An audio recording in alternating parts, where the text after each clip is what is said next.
अब आपने सुना कि शब्द सैन सतगुरु की पिछाणी, पाया अटल सुहागरे, नतानंद महबूब गुमानी, वही प्रगटे पूर्ण भागरे।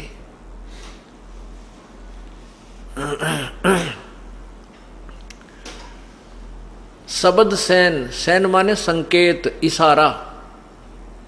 सतगुरु का हमने संकेत समझा। सतगुरु जी क्या बताते हैं कि मानुष जन्म दुर्लभ है, भाई मिले न बारंबार। तरवर से पत्ता टूट गिरे, वो बहुर न लगता डार। और परमात्मा पाने के लिए सभी बुराइयों को त्यागना पड़ता है। ये संकेत, ये जो ज्ञान आपको दिया जाता है, ये सतगुरु का ज्ञान समझकर जो प्राणी अपना जीवन बदल लेता है, अपना रास्ता बदल लेता है, बुराई त्याग देता है, भगवान का भजन करता है, वो सफल होता है। शब्द सैन सतगुरु की पहचानी, पाया अटल सुहागरे। ओए होए, अटल सुहाग। अब आत्मा का पति परमात्मा है। वो परमात्मा कौन है? जैसा कि आपको परसों बताया था, कल के सत्संग में बताया था कि एक ब्रह्म है जो ज्योति निरंजन है, जिसको क्षर पुरुष भी कहते हैं। ये ब्रह्म जो है 21 ब्रह्मांड का मालिक है, स्वामी है। और इसके ब्रह्मा विष्णु महेश ज्योति निरंजन ब्रह्म के पुत्र हैं, और दुर्गा इनकी माता है, शेरा वाली। ब्रह्म से ऊपर एक परब्रह्म शक्ति है जो एक सात संग ब्रह्मांड का मालिक है, स्वामी है। और परब्रह्म से ऊपर एक परम अक्षर ब्रह्म यानी पूर्ण परमात्मा सतपुरुष है, जो असंख्य ब्रह्मांडों का मालिक है, परमात्मा है। वो परमात्मा यानी सतपुरुष ही हम सभी आत्माओं का पति है, स्वामी है, मालिक है। जिसमें ये ब्रह्म भी आ गया, परब्रह्म भी, और ब्रह्मा विष्णु महेश वाली आत्माएं भी उसी परम पिता के, वो ही हम सब आत्माओं का पति है, स्वामी है। अब हम यहाँ आ गए हैं, यहाँ हम पति पत्नी बन गए हैं। अब यहाँ तो पति की मृत्यु होती है, पत्नी जो है विधवा हो जाती है, वह सुहागन नहीं रहती। परमात्मा कहते हैं इस आत्मा की शादी, आत्मा का विवाह परमात्मा से करवाया जाएगा, और सही भक्ति करके आप उस परम पिता के अपने मूल पति के पास चले जाओगे। फिर कभी विधवा नहीं होगे, तो कभी आपका सुहाग नहीं उजड़ेगा, सदा सुहागन हो जाओगी। तो आपको अटल सुहाग मिल जाएगा, सदा के लिए सुहागन बन जाओगी, अर्थात आपकी मृत्यु कभी नहीं होगी। और वो अमर पति मिल जाएगा जिसकी मृत्यु कभी नहीं होती।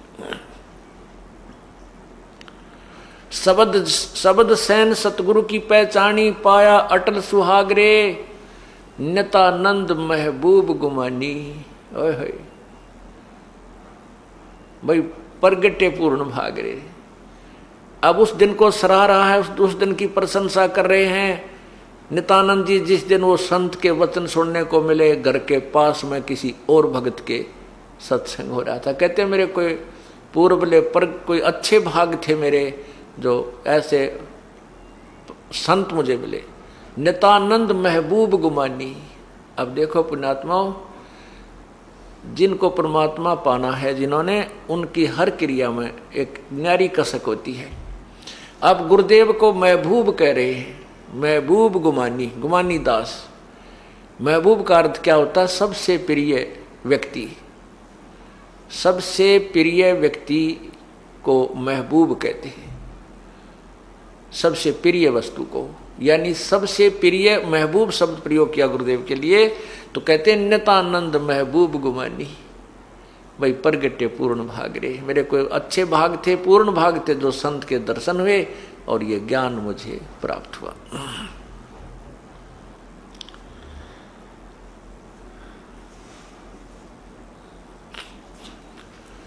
अब उस अविनाशी परमात्मा के विषय में आपको जानकारी दी जाएगी। वो परमात्मा कौन है, कैसा है, कहाँ रहता है, उसका नाम क्या है। उस परमात्मा का नाम कबीर देव है। कबीर देव, हम उसको कबीर प्रभु को बोल देते हैं, कबीर साहब बोल देते हैं। वेदों में उसको कबीर देव बोला। कबीर देव, कबीर देव कहो, हम उसको कबीर देव। देव माने भगवान, देव माने साहब।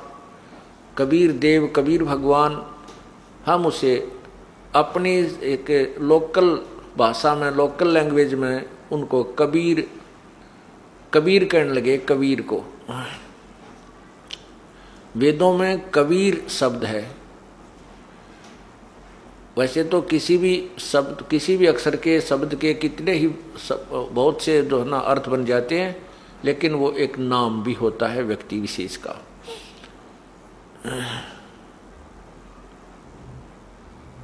तो वो कबीर देव पूर्ण परमात्मा है। उसी वह परमात्मा सतलोक में रहता है, और सतलोक से ऊपर 3 लोक और हैं, अलखलोक, अगमलोक, अनामी लोक, अकय लोक जिसे कहते हैं। अनामी कहो चाहे अकय कहो। वो परमात्मा ऊपर के सभी 4 लोकों पर कंट्रोल करता है, और नीचे के सभी ब्रह्मांडों पर भी उसी का आधिपत्य है। यहाँ का अलग से जो शासक हैं वो ब्रह्म और परब्रह्म हैं।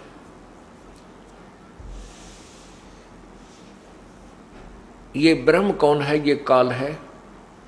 इसको श्राप लगा हुआ है, इसको एक बीमारी लगी हुई है कि 1 लाख मानव शरीरधारी मनुष्यों, मनुष्य यानी मानव शरीरधारी मनुष्यों को खाता है और 1.25 लाख उत्पन्न करता है। उसके लिए इसने अपनी व्यवस्था कर रखी है। रजगुण ब्रह्मा से उत्पत्ति करवाता है, सतगुण विष्णु से ये हमारी सतिथि करवाता है, यहाँ पर एक दूसरे मोह ममता बना करके यहाँ रोके रखता है, और तीसरे शंकर जी से हमारा संहार करवा लेता है। इस प्रकार ये अपना 21 ब्रह्मांड का कार्य चला रहा है। ये काल भगवान, इस काल भगवान ने अपने संदेशवाहक दूत भेजकर यहाँ अज्ञान प्रचार करवा दिया। परमात्मा, जो पूर्ण परमात्मा की सतिथि से इस जीव को गुमराह कर दिया कि कौन है भगवान, कैसा है भगवान, कहाँ रहता है वो परमात्मा। लेकिन प्रभु के डर से उसने कुछ सत्य शास्त्र भी रचना की और करवाई। अब जैसे गीता और वेद सत्य शास्त्र हैं, शास्त्र तो सही लिख दिए और लिखवा दिए काल ने, लेकिन उसका ज्ञान अपने दूतों के द्वारा उसके विरुद्ध प्रचार करवा दिया। इन भोली जनता को, भोले प्राणियों को, इन अज्ञानी संतों ऋषियों ने निराधार व्याख्याओं पर आधारित कर दिया। भगवान की सतिथि इसको गलत बता दिया, निराकार बता दिया। परमात्मा की भक्ति से कहते हैं प्रारब्ध का कर्म कटे नहीं, पाप नहीं कटते। इस प्रकार ये प्राणी नास्तिक होता चला गया, भक्ति से दूर होता चला जा रहा है और कष्ट पे कष्ट उठा रहा है। इस अज्ञान को हटाने के लिए, यथार्थ ज्ञान बताने के लिए वो परमात्मा स्वयं ही आता है। स्वयं ही वो एक संत का रोल करता है, भूमिका करता है। स्वयं एक भक्त की भूमिका करके दिखाता है कि भक्त कैसा होना चाहिए, उसमें कैसी सहनशीलता होनी चाहिए, उसके कैसी सिंपलिसिटी होनी चाहिए, और किस प्रकार उसका व्यवहार विचार उठना बैठना होना चाहिए। और तत्वदर्शी संत कैसा होता है, तत्वदर्शी संत के अंदर क्या गुण होते हैं, वो के ज्ञान बताता है। वो सब ज्ञान, वो तत्वदर्शी संत की भूमिका भी वो स्वयं ही करता है, और स्वयं ही वो स्वयं ही एक परमात्मा, एकम, वो अकेला भगवान है। वो परमात्मा इस काल के लोक में 4 युगों में आता है। सतयुग में सत्सुकृत नाम से प्रसिद्ध होता है। उसका उर्फ नाम वामदेव भी कहने लग जाते हैं उस समय के, वर्तमान के ऋषिजन, क्योंकि जो ऋषि महर्षि सतयुग में ब्रह्मा जी से अधूरा ज्ञान ग्रहण करके प्रचार कर रहे होते हैं, और वेदों की आड़ लेते हैं। परमात्मा पूर्ण ब्रह्म आकर के उनको वेदों का ज्ञान भी स्वयं ही बताने की चेष्टा करता, लेकिन वो महर्षि, वो ऋषि अपनी प्रभुता की भूख में उस संत रूप में प्रकट परमात्मा की बात को नहीं मानते, न जनता को मानने देते। उसके विपरीत वो सच्चा ज्ञान देता है। वो ज्ञान जो यथार्थ ज्ञान होता है, ऋषि महर्षियों के ज्ञान के विपरीत होता है, वो यथार्थ होता है। उल्टा ज्ञान तो होता है उन ऋषियों का, और वो उल्टा कहने लग जाते हैं भगवान को। तो कबीर परमात्मा जो सतयुग में आते हैं, सतसुकृत नाम से आते हैं, तो उनको वामदेव, उल्टा ज्ञान प्रचार करने वाला कहने लग जाते हैं। वामदेव उर्फ नाम उसका निकाल लेते हैं व्यंग्यात्मक तरीके से। वही परमात्मा फिर त्रेता में आते हैं, उसमें मुनिंदर नाम रहता है। द्वापर में उनका नाम करुणा में रहता है, और कलयुग में उस परमात्मा की कबीर अपने यथार्थ नाम से प्रकट होता है। ये चारों युगों में प्रभु आते हैं।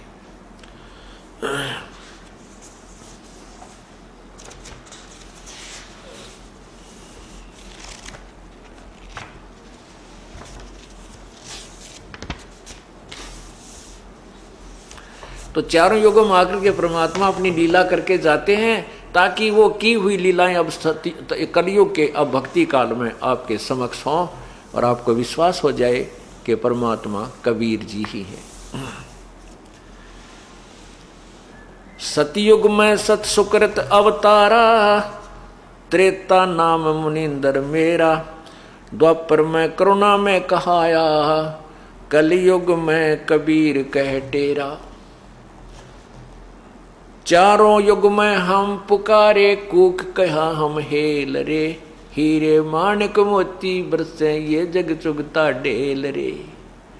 क्या बताते हैं कि चारों युगों में हम पुकारे, चारों युगों में आकर हमने ये आवाज लगाई है कि जो ज्ञान तुम ग्रहण कर रहे हो ये गलत है। एक पूर्ण परमात्मा की भक्ति ना करके तुम एक लाल को छोड़कर, हीरे मोतियों को छोड़कर कौडियों की ये डले इकट्ठे कर रहे हो, ये जो साधना दूसरी कर रहे हो। चारों युग में हम पुकारे, कूक कहा हम हेल रे, ये तत्व ज्ञान रूपी हीरे मोती बरसे यो जग चुगता ढेल रे। ढेल माने डले, डले ढो रहा है। गीता जी अध्याय नंबर 7 के मंत्र 14, 15, 21 से 23 और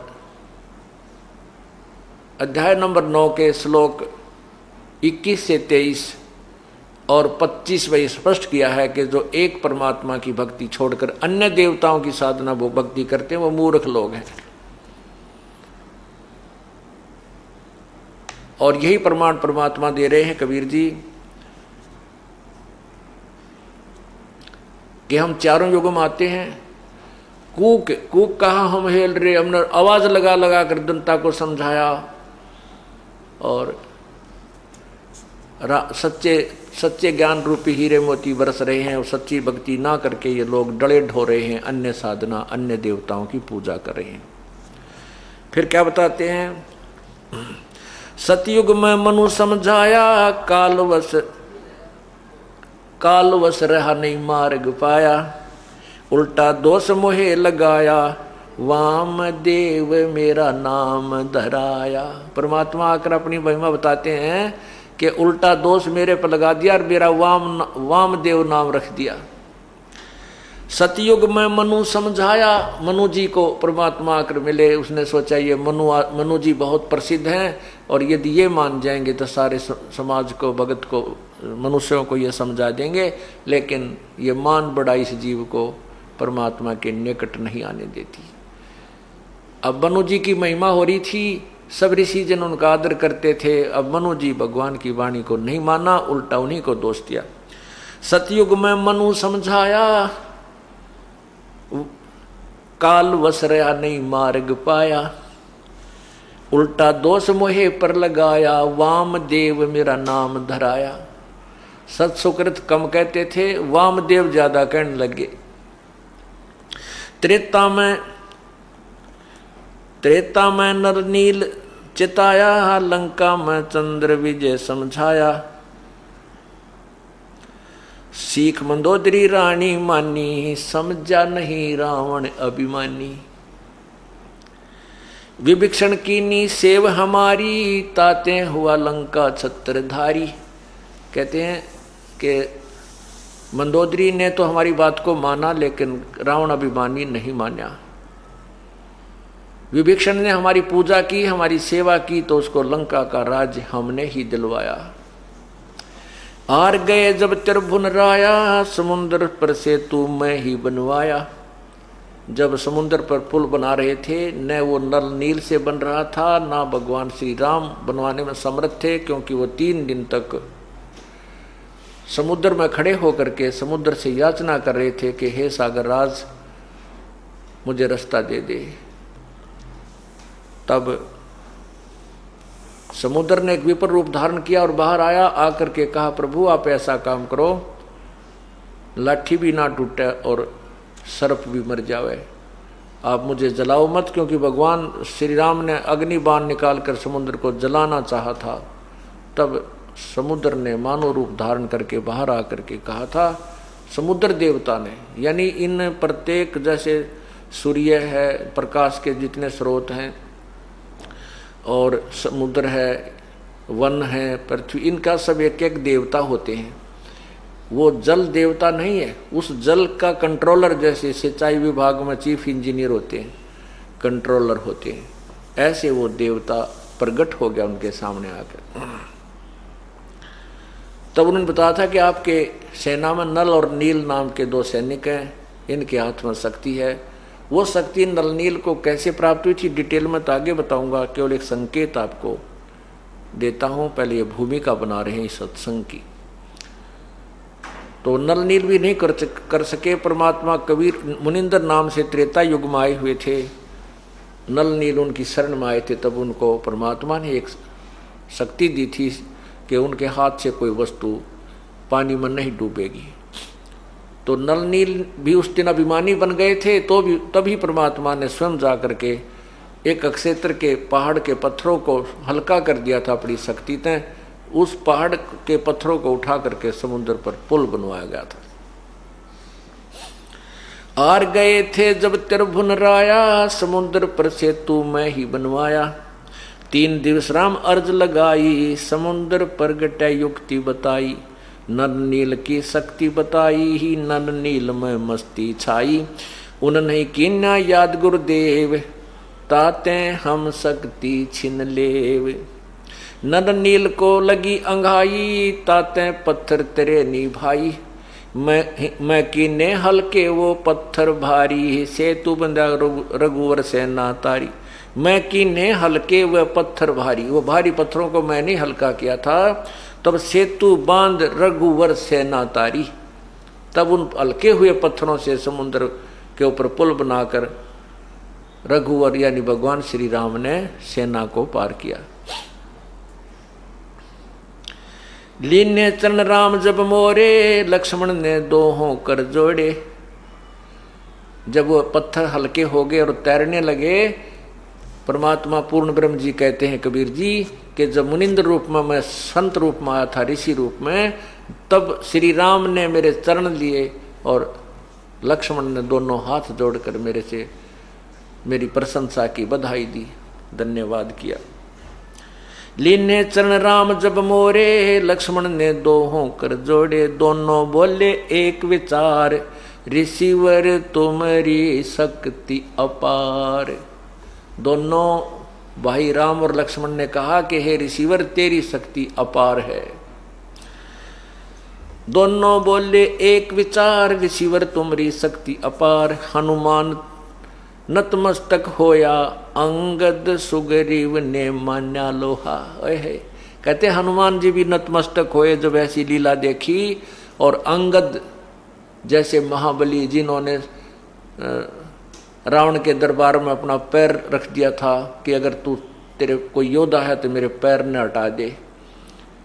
कहते हैं रावण की सारी सेना लगी थी तो भी उसका पैर नहीं हटा था, डग से डगमग नहीं हुआ था, टच से मस नहीं हुआ।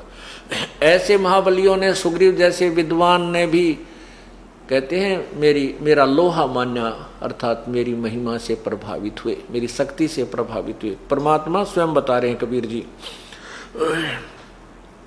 हनुमान नतमस्तक होया, अंगद सुग्रीव ने मान्या लोहा। सेतु बंद का भेद न जाने भाई, सोके देने राम बड़ाई। सेतु बंद का मर्म न जाने भाई, यानी इसकी वास्तविकता परिचित नहीं है और केवल कहते हैं श्री राम ने पुल बना दिया। श्री राम जी ने तो पुल नहीं बनाया, क्योंकि उन्होंने तो समुद्र से याचना की, समुद्र ने आके नलनील का नाम लिया। नलनील ने कोशिश की, क्योंकि उस दिन उन्हें अभिमान हो गया, उनके हाथ से वो पत्थर नहीं तरे। फिर स्वयं परमात्मा को याद किया, प्रकट हुए और उनका पत्थर हल्के किए गए, तो वो पुल बनाया। रामचंद्र कह कोई शक्ति नारी, जिन ये रची सृष्टि सारी। रामचंद्र जी तो खुद कहते हैं वो परमात्मा कोई और है जिसने सब ब्रह्मांडों को रचा है। अज्ञानी कह रामचंद्र रचने हारा, जिन दशरथ घर लीन अवतारा। ऐसी भूल पड़ी धर्मदासा, यथार्थ ज्ञान न किसी ही पासा। ऐसी भूल पड़ी धर्मदासा, कबीर परमेश्वर ने धर्मदास नाम के अपने एक भक्त को ये सब बताई। ऐसी भूल पड़ी धर्मदासा, यथार्थ ज्ञान ना किसी ही पासा। सच्चा ज्ञान तो किसी के पास नहीं है। उआ बाई बकें ब्रह्म ज्ञानी, तत्व ज्ञान की सार न जानी। ये उआ बाई बकते हैं, ये ब्रह्म ज्ञानी कहलाते हैं, जिनको तुम ब्रह्म ज्ञानी कहते हो। जैसे आपने कल सुना था एक महर्षि का सत्यार प्रकाश के विचार पढ़े होंगे, और इनको हम ब्रह्म ज्ञानी कहते थे। उआ बाई बके ब्रह्म ज्ञानी, तत्व ज्ञान की सार न जानी। द्वापर पांडव यज्ञ पूर्ण कीनी, होगी थी सबकी हीनी। 88 बैठे ऋषिजन, सब ही खाए लिया था भोजन। 33 कोट देवता सारे, शंख नहीं बजा रहे सब हारे। 12 करोड़ ब्राह्मण आए, बैठे सभी मुंह लटकाए। उस एक पांडवों ने एक अश्वमेघ यज्ञ रखी थी, उसमें एक शंख अलग से रखा गया था, पंचजन्य शंख, कि जो पूर्ण संत इसमें भोजन खा लेंगे उसी समय भंडारा पूर्ण होते ही ये शंख बजेगा। यदि शंख ने आवाज नहीं की शब्द तो वो समझो यज्ञ संपूर्ण नहीं हुई। उसके विषय में बताई जा रही है शॉर्टकट। 33 कोट 86 ऋषि बैठे जन, सभी खा लिया भोजन। 33 कोट देवता सारे, शंख नहीं बजा रहे सब आरे। 12 करोड़ ब्राह्मण आए, बैठे सभी मुंह लटकाए। यानी सभी ने कुछ कर लिया लेकिन शंख नहीं बजा था।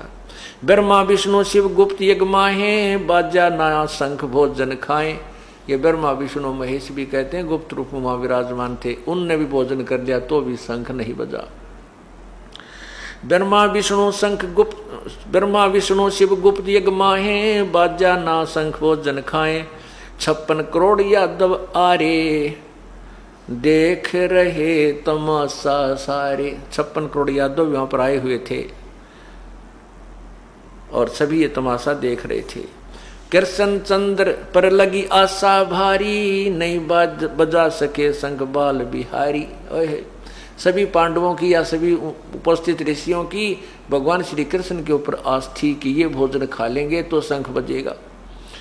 कृष्ण चंद्र पर लगी आशा भारी, नहीं बजा सके शंख बाल बिहारी। वह भी शंख नहीं बजा सके। एक वाल्मीकि साधक मारा, उन समझा ज्ञान तत्व सारा। परमात्मा कहते हैं द्वापर युग में एक वाल्मीकि घर में जन्म था जिसका सुदर्शन नामक एक भक्त था। उसने, वह मेरा सेवक था, यानी मेरे तत्व ज्ञान से परिचित था। उसके भोजन खाने से, अर्थात उसकी भोजन खाने से वो शंख बजा। एक वाल्मीकि साधक मारा, उन समझा ज्ञान तत् सारा। श्री कृष्ण जब ध्यान लगाया, निरंजन ने गुप्त भेद बताया। अब श्री कृष्ण जी, क्योंकि वहाँ का जो मुख्य यज्ञ करता था पांडवों के गुरुजी थे। अब उनके किसी से भी जब शंख नहीं बजा तो श्री कृष्ण जी भी, ये भगवान विष्णु ब्रह्मा शिव जी भी जब दुखी होते हैं, इनसे कार्य पूरा नहीं होता है, तो ये किसी परम शक्ति की तरफ अपना ध्यान लगाते हैं और शक्ति की ओर। तो इनका जो कंट्रोलर है ज्योति निरंजन, ये ब्रह्म है, उसने गुप्त रूप से प्रेरणा की कि तुम्हारा काम मैं बताता हूं कहां से बनेगा। एक ऐसे वाल्मीकि नाम का एक साधक है, उसको तुम लाओ बुलाकर, तो तुम्हारा काम बनेगा। श्री कृष्ण जब ध्यान लगाया, निरंजन ने गुप्त भेद बताया, कृष्ण चंद्र पांडव समझाया, एक सुदर्शन भगत बताया, वह यज्ञ में आवे भाई, तब ये शंख बजा आवाज कराही, वाल्मीकि है साधक पूरा, पूर्ण प्रभु के चरण हजूरा। श्री कृष्ण जी पांडवों को समझा रहे हैं कि एक वाल्मीकि कुल में एक साधक है और वो पूर्ण है। पांचों पांडव चले सुदर्शन पासा, मैं कीन्या एक अजब तमाशा। परमात्मा कबीर जी धर्मदास को बता रहे हैं कि जो पांचों पांडव और कृष्ण जी मेरी तरफ सुदर्शन की झोपड़ी की तरफ चलने लगे, मेरे सेवक की तरफ, तो मैंने एक और तमाशा किया।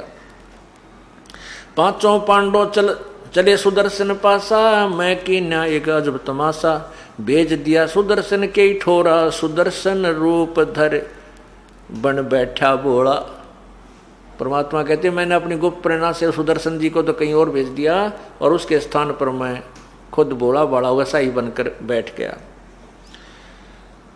6 जनों मोए अष्टांग लगाई, तब मैं वाके संग यज्ञ में आई, मोए देख मन में सब हंसी आई, यह शूद्र कैसे शंख बजाई। जब उनके साथ यज्ञ में आया तो वहाँ मैं ऋषि बैठे थे, और मेरी वेशभूषा को देख करके एक वाल्मीकि यानी एक शूद्र की वेशभूषा मुझे देखकर सब ने हंसी आई, और न सोचने लगे, ये कहने लगे कि ये कैसे शंख बजाएगा, ये काहे का ऋषि ढूंढ के लाए हैं।